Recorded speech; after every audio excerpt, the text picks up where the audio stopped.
प्रणाम।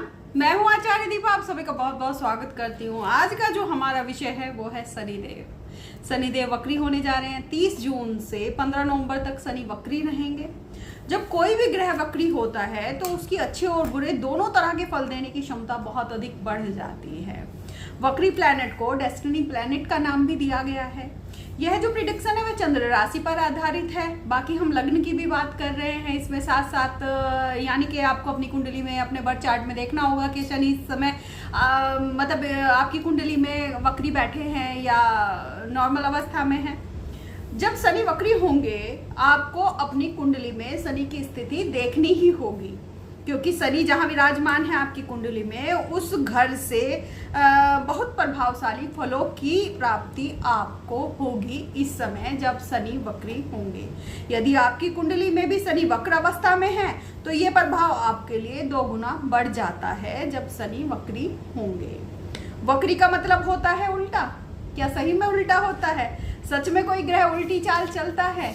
नहीं, ऐसा नहीं है, बल्कि पृथ्वी से देखने पर उसकी चाल उल्टी लगती है और यही पृथ्वी पर उसके प्रभाव आते हैं। वक्री ग्रह वक्री होते ही क्यों है कुंडली में? इसका एक रीजन है क्यों होते हैं ग्रह वक्री कुंडली में।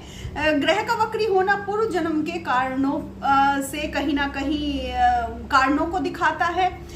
सूर्य चंद्र को छोड़कर बाकी सभी ग्रह वक्री होते हैं वर्ष में एक बार। राहु केतु तो हमेशा ही वक्र अवस्था में रहते हैं। वक्री ग्रह कुंडली में जहां भी बैठा होगा वो उसी स्थान से जुड़ा आपका पिछले जन्म का कुछ अधूरा कर्म आपको पूरा करने का अवसर प्रदान करेगा जब वो वक्री होगा, जिस भाव में वो बैठा हुआ है आपकी कुंडली में। हम बात यहाँ शनि की कर रहे हैं तो शनि से ही शुरू करते हैं। तो शनि तो देखिए कर्मों के कारक हैं, तो थोड़ा सा कर्म फल को समझते हैं। इससे वक्री ग्रह की स्थिति और अच्छे से समझ में आपके आ जाएगी। थोड़ा सा कर्म को समझते हैं। देखिए, कर्ण मतलब यानी कि इंद्रिया, यानी कि मन। कर्ण कारण को जन्म देता है और कारण कर्म को जन्म देता है। कोई कारण होगा तभी तो कोई कर्म होगा। तो कर्ण जो है कारण को जन्म देगा और कारण कर्म को जन्म देगा। कर्म परिणाम को जन्म देता है। जब हम कर्म करते हैं उसी से तो परिणाम निकलते हैं, तो जो कर्म है वो परिणाम को जन्म देगा और सभी परिणाम मिलकर हमारे भाग्य का निर्माण करते हैं। इसीलिए वक्री ग्रह भाग्य को दिखाते हैं। इसीलिए वक्री ग्रह को डेस्टिनी प्लैनेट भी कहा जाता है। वक्री ग्रह उच्च ग्रह के साथ परिणाम देने, उच्च ग्रह के समान परिणाम देने की क्षमता रखते हैं। आपकी कुंडली में वक्री ग्रह बहुत अधिक ठोस परिणाम देने में सक्षम होते हैं। ये बात अब कारक और अकारक के नजरिए से भी समझनी चाहिए कि आपकी कुंडली में वो कारक हैं या कारक हैं। यदि बर्थ चार्ट में कोई वक्री ग्रह उच्च या शुभ है तो बहुत अच्छे परिणाम आपको देंगे। यदि वही बर्थ चार्ट में कोई ग्रह नीच है या पाप है तो कई गुना खराब फल देने की क्षमता भी उनमें होती है। वक्री ग्रह से लोगों को डराया जाता है, डरने की जरूरत बिल्कुल भी नहीं है। हाँ, अगर वो नीच का है, पाप है, तो थोड़े से उपाय करने की, थोड़ा सा भक्ति भाव लाने की यहाँ पर आपको जरूरत है। शनि इस समय अपनी ही राशि कुंभ में है और कुंभ में ही वक्री भी हो रहे हैं। इस समय कुंभ में ही वक्री भी होंगे। तो शनि को इस समय पाप ग्रह की उपाधि नहीं दी जाएगी, क्योंकि वो स्वयं राशि में है, कुंभ राशि में है। बल्कि कुछ राशियों के लिए तो इस समय शनि सस नामक योग का भी निर्माण कर रहे हैं। शनि अगले 5 महीनों के लिए वक्री ही रहेंगे। वक्री ग्रह की भी कुछ अपनी अवस्थाएं होती हैं। कोई भी ग्रह जब वक्री होने वाला होता है उससे 5 दिन पहले स्ट्रेंज, 5 दिन पहले और 5 दिन बाद में थोड़े से स्ट्रेंज से परिणाम देने लगता है, थोड़े विचित्र से फल देने लगता है। यानी कि 5 दिन पहले और 5 दिन बाद में इस चीज का आपको ध्यान रखना है कि कोई भी नया काम शुरू नहीं करना है। किसी भी नए काम में पैसा वगैरह इन्वेस्ट नहीं करना है आपको। जो लोग शनि से रिलेटेड कार्य में हैं, खासकर वो लोग शनि से कार्य रिलेटेड कार्य क्या होते हैं? पेट्रोलिंग होता है, ऑयलिंग होता है, ट्रांसपोर्ट होता है, सरकारी जॉब होते हैं, रियल एस्टेट्स होता है। शनि से रिलेटेड बहुत सारे काम होते हैं। तो यदि आप इनसे रिलेटेड कामों में हैं तो किसी भी नए काम की शुरुआत नहीं करनी है। इन 10 दिनों तक आपको थोड़ा सा सतर्क बने रहना है। शुरू के 5 दिन जब शनि वक्री होंगे और आखिरी के 5 दिन जब शनि वक्र अवस्था से अपनी नॉर्मल अवस्था में आएंगे। मैं आपको उपाय भी बता दूंगी कि आपको उपाय क्या करने हैं। इससे पहले एक विनम्र निवेदन, यदि इस चैनल पर पहली बार आप हैं तो प्लीज चैनल को सब्सक्राइब जरूर कर लीजिएगा। वीडियो देखने के बाद यदि मेरी मेहनत आपको अच्छी लगी हो तो प्लीज लाइक भी कर दीजिएगा। आपके जो भी सुझाव हो प्लीज आप अपने कमेंट के जरिए मुझ तक भेज सकते हैं, या आपका कोई क्वेश्चन हो तो मैं आपके क्वेश्चन का आंसर जरूर दूंगी। जब आप सब्सक्राइब करते हैं, कमेंट करते हैं या लाइक करते हैं, मुझे बहुत मोटिवेशन मिलता है और आगे बढ़ने की प्रेरणा मिलती है।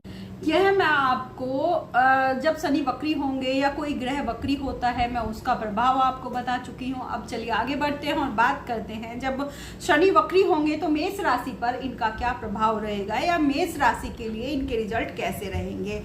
मेष राशि वालों के लिए शनि आपके कर्म एवं आय भाव के स्वामी हैं, क्योंकि ये आपके 10th हाउस और 11th हाउस के स्वामी बनते हैं और इस समय आय भाव यानी कि लाभ भाव में वक्री होंगे, आपके 11th हाउस में वक्री होंगे। जब कर्म भाव के स्वामी आय में वक्री होंगे तो आपको बढ़ाने के लिए थोड़ी ज्यादा मेहनत करेंगे, मतलब आपको आगे बढ़ाने के लिए पुश करेंगे, आपको भी थोड़ी उसमें एफर्ट डालने होंगे। शनि यहाँ आपकी पूरी हेल्प करेंगे आगे बढ़ने के लिए। अगर वक्री होंगे तो कर्म भाव और अपनी स्वराशि मकर में ही जाएंगे। जब वक्री होंगे कोई भी ग्रह एक भाव पीछे जाता है तो ये अपनी स्वराशि मकर में ही जाएंगे, आपके कर्म भाव में जाएंगे।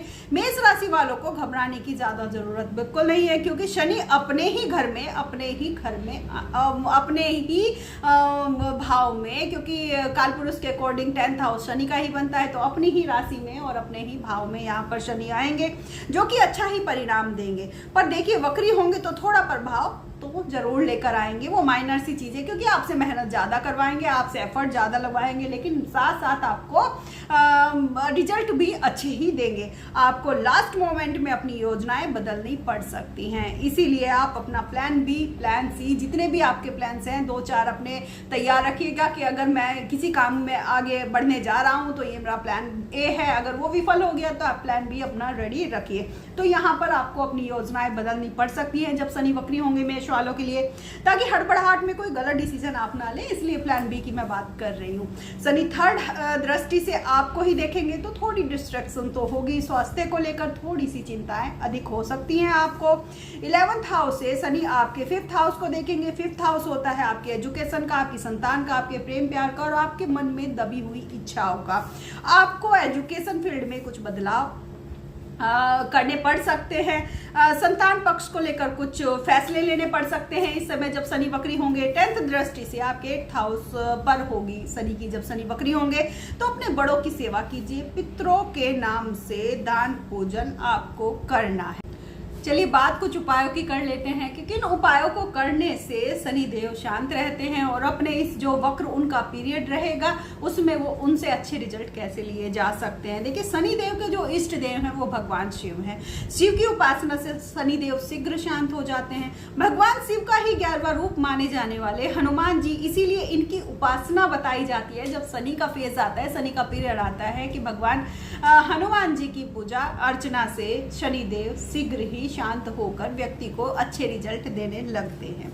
देखिए शनि भगवान शिव के इस पृथ्वी पर 2 जागृत रूप बताए गए हैं, जागृत स्वरूप बताए गए हैं, सॉरी। एक तो प्राण प्रतिष्ठित शिवलिंग और दूसरा प्राण प्रतिष्ठित रुद्राक्ष। शनिदेव के 2 रुद्राक्ष बताए जाते हैं, एक 7 मुखी रुद्राक्ष, इसको लक्ष्मी रुद्राक्ष भी बोलते हैं, और दूसरा है 14 मुखी रुद्राक्ष। 14 मुखी रुद्राक्ष को देवमणि का भी नाम दिया गया है।